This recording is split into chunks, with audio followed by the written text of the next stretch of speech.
आज हम सुनेंगे भाइयों के उपालंब से अंधक का तप करना और वर पाकर त्रिलोकों को जीतकर स्वेच्छाचार में प्रवृत्त होना। उसके मंत्रियों द्वारा शिव परिवार का वर्णन, पार्वती के सौंदर्य पर मोहित होकर अंधक का वहां जाना और नंदीश्वर के साथ युद्ध। अंधक के प्रहार से नंदीश्वर को मूर्छा, पार्वती के आवाहन से देवियों का प्रकट होकर युद्ध करना, शिव का आगमन और युद्ध, शिव द्वारा शुक्राचार्य का निकाल जाना, शिव की प्रेरणा से विष्णु का कार्य रूप धारण करके दानवों के रक्त का पान करना, शिव का अंधकों को अपने त्रिशूल में पिरोना और युद्ध की समाप्ति।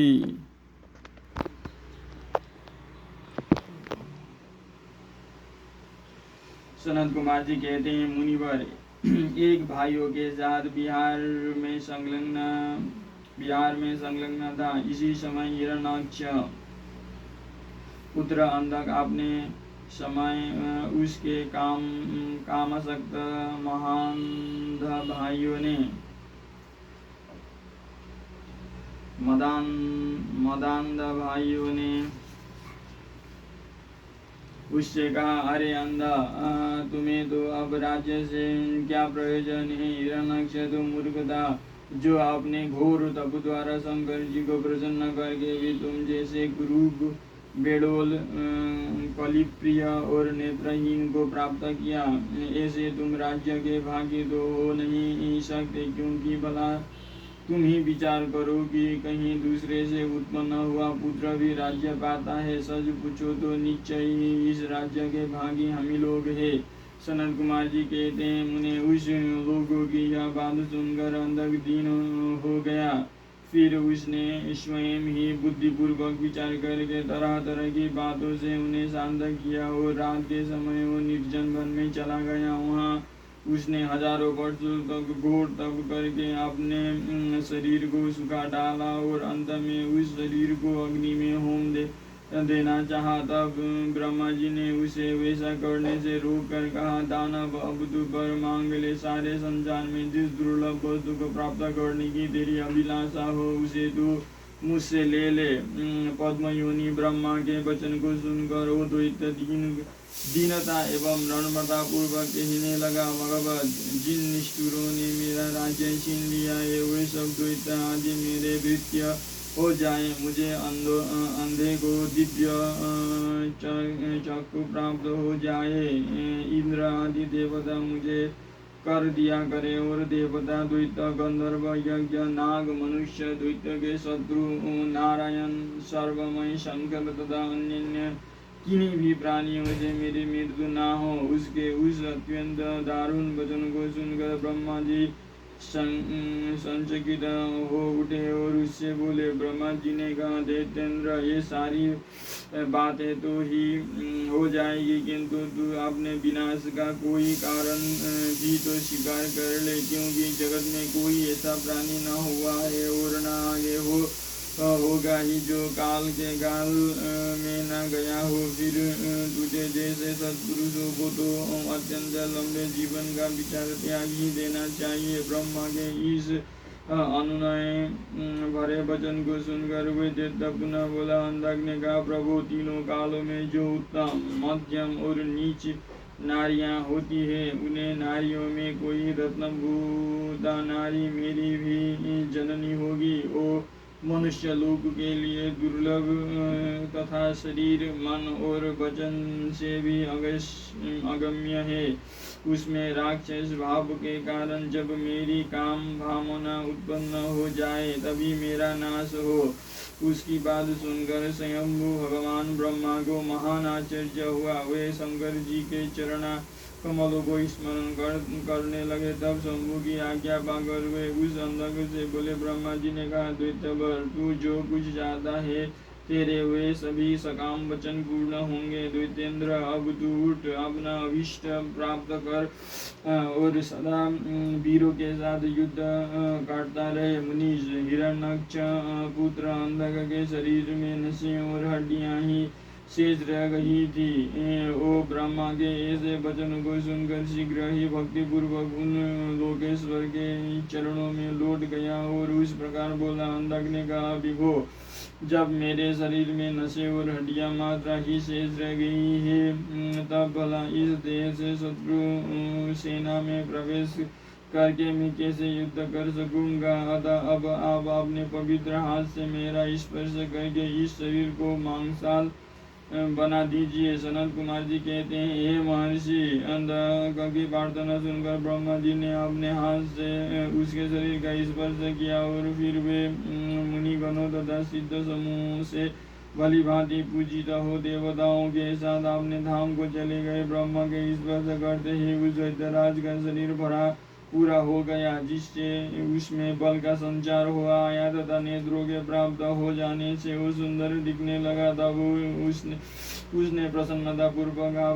अपने नगर में प्रवेश किया। उस समय प्रहलाद आदि श्रेष्ठ दानवों ने जब उसे वरदान प्राप्त करके आया हुआ जाना, तब सारा राज्य उसे समर्पित करके उसके वशवर्ती हो गए। तदनंतर अंधक सेना और वित्तीय वर्गों को साथ ले स्वर्ग को जीतने के लिए गया। वहां संग्राम में समस्त देवताओं को पराजित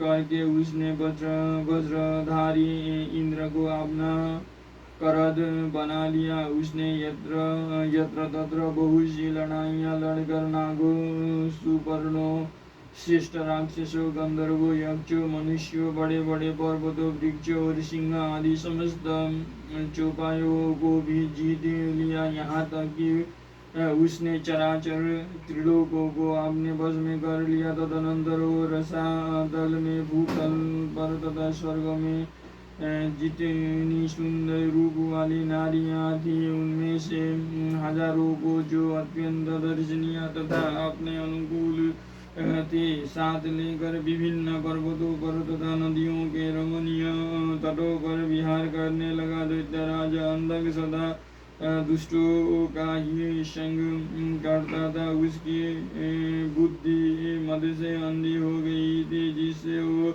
मूढ़ को इसका कुछ भी ज्ञान नहीं रह गया कि परलोक में आत्मा को सुख देने वाला भी कोई कर्म करना चाहिए। इस प्रकार वो महामनस्वी द्वैत उन्मत्त हो और अपने सारे प्रधान पुत्रों को कुतर्कवाद से पराजित करके द्वैत सहित संपूर्ण वैदिक धर्मों का विनाश करता हुआ विचरण करने लगा। वो धन के मद से अभिभूत हो वेद, देवता, ब्राह्मण और गुरु आदि किसी को भी नहीं मानता था। प्रारब्धवश उसकी आयु समाप्त हो चुकी थी। इसी से वो शिष्टाचार में प्रवृत्त हो व्यर्थ में ही अपनी आयु को शेष दिन गंवाता हुआ रमन कर रहा था। उस दानव श्रेष्ठ के 3 मंत्री थे, जिनका नाम था दुर्योधन, वैदव और हस्ती।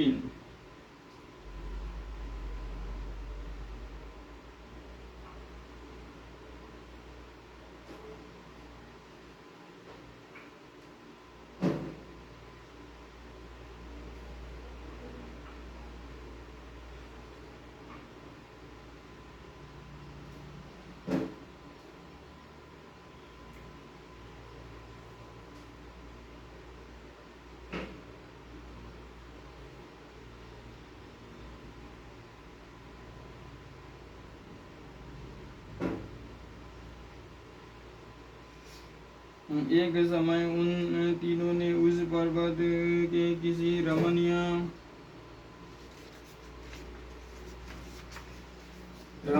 स्थान पर एक परम रूपवती नारी को देखा। उसे देखकर वे शीघ्रगामी श्रेष्ठ द्वैत हर्षमग्न हो तुरंत ही महाद्वैतवती वीरवर अंधक के पास पहुँचे और बड़े प्रेम से उस देखी हुई घटना का वर्णन करने लगे। मंत्रियों ने कहा, दैत्येंद्र, यहाँ एक गुफा के भीतर हमने एक मुनि को देखा था। ध्यानस्थ होने के कारण उसके नेत्र बंद थे। वो बड़ा रूपवान है। उसके मस्तक पर अर्धचंद्र की कला अपनी छटा बिखेर रही है और कमर में गजेंद्र की खाल बंधी हुई है। बड़े बड़े नाग उसके सारे शरीर में लिपटे हुए हैं। खोपड़ियों की माला ही उस जटाधारी का आभूषण है। उसके हाथ में त्रिशूल है तथा एक विशाल धनुष बाण और तुनीर भी वो धारण किए हुए हैं। उसका अक्षसूत्र स्पष्ट दिख रहा है। उसके 4 भुजाएं तथा लंबी लंबी जटाएं और खड़ग त्रिशूल और लकुट धारण किए हुए हैं। उसकी आकृति अत्यंत घोर है और उस पर भस्म का अनुलेप लगा हुआ है। वो आपने उत्कृष्ट तेज से सुशोभित हो रहा है। इस प्रकार उस श्रेष्ठ तपस्वी का सारा द्वेष ही अद्भुत है।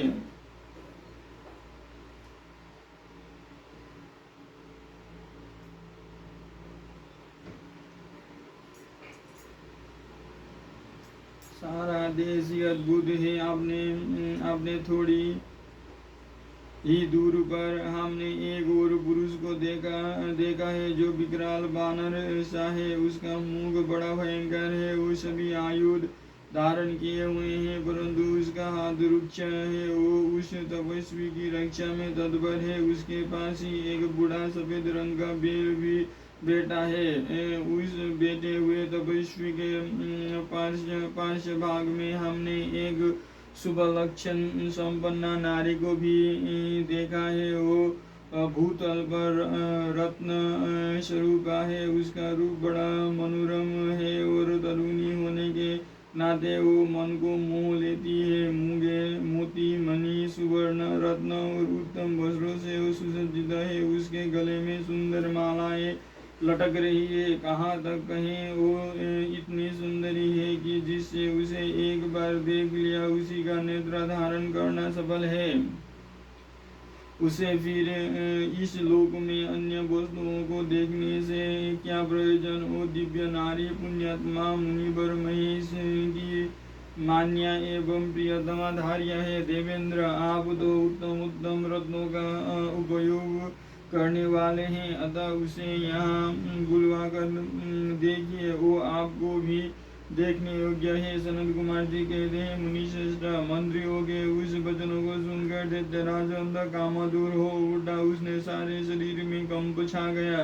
फिर तो उसने तुरंत ही दुर्योधन आदि को उस मुनि के पास भेजा। मंत्रियों ने वहां जाकर मुनि ईश्वर को प्रणाम करके उनसे अंधकासुर का संदेश कहा तथा बदले में शिवजी का उत्तर सुनकर वे लौट कर अंधक से बोले। मंत्रियों ने कहा राजन आप तो संपूर्ण दैत्य के स्वामी हैं। फिर भी उस महान पराक्रमी वीर भरत तपस्वी मुनि ने अपनी बुद्धि से त्रिलोकी को तृण के समान समझकर हंसते हुए आपके लिए ऐसी बातें कही है। उस निशाचर का शौर्य और धैर्य स्थिर है। वो दानव कृपण सत्वहीन क्रूर कृतज्ञ और सदा ही पाप कर्म करने वाला है। क्या उसे सूर्यपुत्र यम का भय नहीं है। कहा तो मैं मेरे दारुण शस्त्र और मृत्यु को भी स्वतंत्र कर देने वाला है युद्ध। और कहा वो बानर का सामुख वाला डरपोक निशाचर जिसके सारे अंग बुढ़ापे से जर्जर हो गए थे। कहा मेरा यह स्वरूप और कहा तेरी मंद भाग्यता। तेरी सेना भी तो नहीं के बराबर ही है। फिर भी यदि तुझ में कुछ सामर्थ्य हो तो युद्ध के लिए तैयार हो जा और आकर कुछ अपनी करतूत दिखा। मेरे पास तुझ जैसे पापियों का विनाश करने वाला वज्र सरीखा भयंकर शस्त्र है और तेरा शरीर तो कमल के समान कोमल है। ऐसी दशा में विचार करके तुझे तो रुचि कर प्रतीत हो कर। सनत कुमार जी कहते हैं ये मुनिवर मंत्रियों की बात सुनकर माता पार्वती पर मोहित हुआ।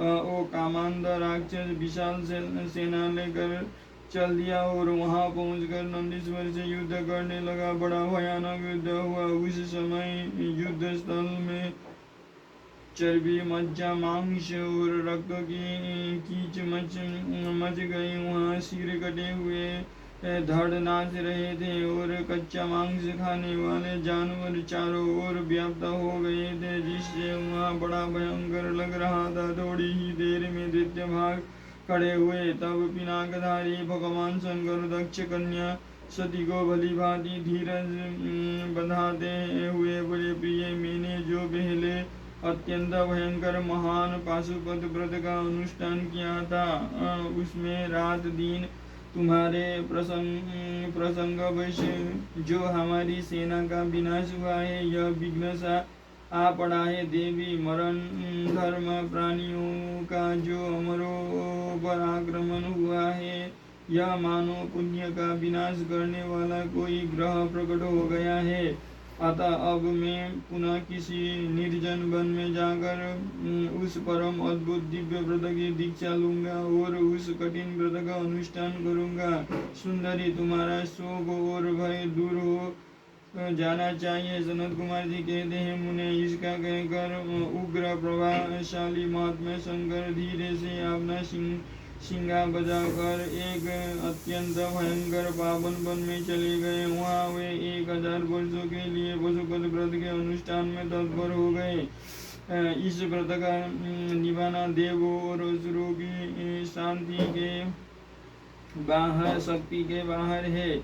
इधर शील गुण से संपन्न प्रतिव्रता देवी पार्वती मंदराचल पर ही रहकर शिव जी के आगमन की प्रतीक्षा करती रहती थी। यद्यपि पुत्र स्थानीय वीर कगन उनकी सुरक्षा में तत्पर थे, तथापि उस गुहा के भीतर के अकेली रहने के कारण वे सदा भयभीत रहती थी, जिससे उन्हें बड़ा दुख होता था। इसी बीच वरदान के प्रभाव से उन्मुक्त हुआ वो दैत्य अंधक, जिसका धैर्य कामदेव के बाणों से छिन्न भिन्न हो गया था, अपने मुख्य योद्धाओं को साथ ले पुनः उस गुफा पर चला आया। वहाँ सैनिकों सहित उसने वीरगण के साथ अत्यंत अद्भुत युद्ध किया। उस समय सभी वीरों ने अन्न, जल और नींद का परित्याग कर दिया था। इस प्रकार वो युद्ध लगातार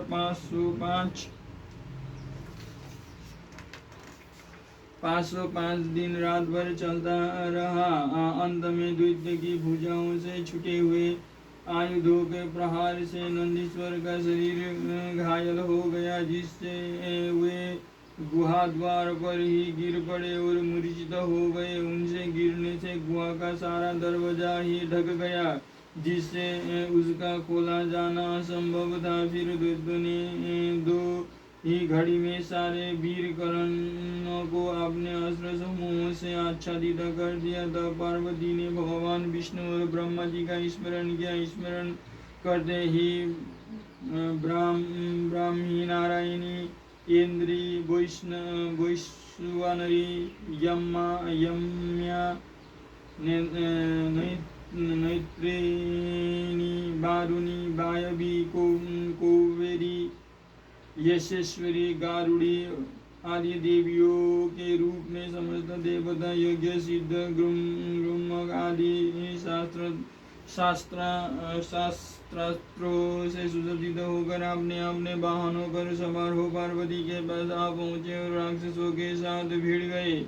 कुछ समय बाद भगवान शिव भी आ गए। फिर तो घोर युद्ध हुआ। तदनंतर शुक्राचार्य को संजीवनी विद्या के द्वारा दैत्यों को जीवित करते देखकर भूतनाथ शिवजी उनको निगल गए। इससे दैत्य ढीले पड़ गए। व्यास जी अंधक, महान पराक्रमी वीर और त्रिपुर हंता शिव के समान बुद्धिमान था। सैकड़ों वरदान मिलने के कारण वो उन्माद के वशीभूत हो रहा था। यद्यपि बहुसंख्यक शास्त्रों की चोट से उसका शरीर जर्जर हो गया था। फिर भी शिवजी पर विजय पाने के लिए उसने दूसरी माया रची। जब प्रलयकालीन अग्नि के समान शरीर धारण करने वाले भूतनाथ त्रिपुरारी शंकर ने अपने त्रिशूल से उसे पूरी तरह छेद डाला, तब भूतल पर गिरे हुए उसके रक्त कणों से युद्ध के युद्ध अंधक प्रकट हो गए। उनसे सारी रणभूमि व्याप्त हो गई। वे ब्रिगद मुख वाले भयंकर राक्षस अंधक के सदृश ही पराक्रमी थे। इस प्रकार जब पशुपति द्वारा मारे गए सैनिकों के घावों से निकले हुए अत्यंत गरम रक्त बिंदुओं से दूसरे सैनिक उत्पन्न होने लगे, तब बहुत सी भुजा रूपी लताओं द्वारा आक्रांत होने के कारण कुपित हुए बुद्धिमान भगवान विष्णु ने प्रमथनाथ शिव को बुलाकर योग बल से एक ऐसा अजेय स्त्री रूप धारण किया जिसका मुख ब्रिकित था और रूप उग्र विकराल और काल मात्रा था। स्त्री रूप शंभु के कान से निकला था। जब उस देवी ने रणभूमि में उपस्थित हो अपने युगल चरणों से पृथ्वी को अलंकृत किया, तब सभी देवता उनकी स्तुति करने लगे। तत्पश्चात भगवान ने उनकी बुद्धि को प्रेरित किया। फिर तो वे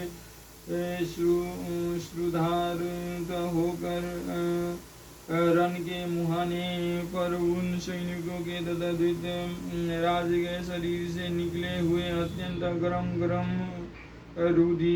रुधिर का पान करने लगे, जिससे राक्षसों का उत्पन्न होना बंद हो गया। तदनंतर एकमात्र अंधक ही बच रहा। यद्यपि उसके शरीर का रक्त सूख गया था, तथापि वो अपने कुलोचित सनातन शास्त्र धर्म का स्मरण करके अविनाशी भगवान शंकर के साथ भयंकर थप्पड़ों से वज्र सदृश जानों और चरणों से वज्रकार नखों से मुख भुजा और शिरों से संग्राम करता रहा। तब प्रमथनाथ शिव ने रणभूमि में उसका हृदय विदीर्ण करके उसे शांत कर दिया। फिर त्रिशूल भोग कर उसे स्थानु के समान ऊपर को उठा लिया। उधर जर्जर शरीर नीचे को लटक रहा था। सूर्य की किरणों ने उसे सुखा दिया। पवन के झोंके से युक्त मेघों ने मूसलाधार जल वर्षा कर उसे गीला कर दिया। हिमखंड के समान शीतल चंद्रमा की किरणों ने उसे विजीर्ण कर दिया। फिर भी उस धृतराष्ट्र ने अपने प्राणों का परित्याग नहीं किया। उसने विशेष रूप से शिवजी का स्तवन किया। तब करुणा के अगाध सागर शंभु प्रसन्न हो गए और उन्होंने उसे प्रेम पूर्वक गणाध्यक्ष का पद प्रदान कर दिया। तत्पश्चात युद्ध के समाप्त हो जाने पर लोग पालों ने नाना प्रकार के सारगम गर्भित स्त्रोतों द्वारा विधि पूर्वक शिवजी की अर्चना की और हर्षित हुए। ब्रह्मा विष्णु आदि देवों ने गर्दन झुकाकर उत्तम स्तुतियों द्वारा उनका स्तवन किया। फिर जय जयकार करते हुए वे आनंद मनाने लगे। तदनंतर शिवजी उन सबको साथ लेकर आनंद पूर्वक गिरिराज की गुफा में लौट आए। वहाँ उन्होंने अपने ही अंशभूत पूजनीय देवताओं को नाना प्रकार की भेंट समर्पित करके उन्हें विद्या किया और स्वयं प्रमुदित हुई गिरिराज कुमारी के सारी उत्तम लीलाएं करने लगे। अगले अध्याय में पढ़ेंगे नंदीश्वर द्वारा शुक्राचार्य का अपहरण और शिवा द्वारा उनका निगला जाना। 100 वर्ष के बाद शुक्र का शिवलिंग के रास्ते बाहर निकलना, शिव द्वारा उनका शुक्र नाम रखा जाना, शुक्र द्वारा जपे गए मृत्युंजय मंत्र और शिवाष्टोत्र शतनाम स्तोत्र का वर्णन, शिव द्वारा अंधकों को वर प्रदान।